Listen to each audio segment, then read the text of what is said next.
Okay, good morning. Magluluto ang aking munting chef, si Atina. Ayan na, lalagyan niya ng asin. Magluluto tayo ng sinigang na hipon na nahuli natin kagabi. Ayan nga guys, yung nahuli natin kagabi, mga sariwang hipon, ilalagay na ni Atina. Okay, pampalasang sangkap, sibuyas.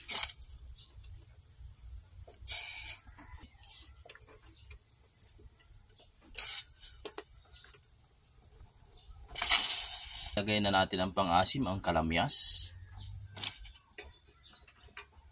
Lagyan na natin ang pang-anghang. Sige, lagay mo na yan. Ayan, paminta. Pamintang durog.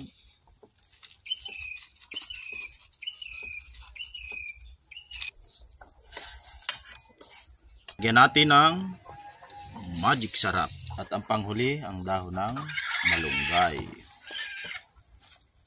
Guys, sinigang na sariwang hipon, luto ni Atina Rose. Yan na nga guys, yamin aga ng sabaw.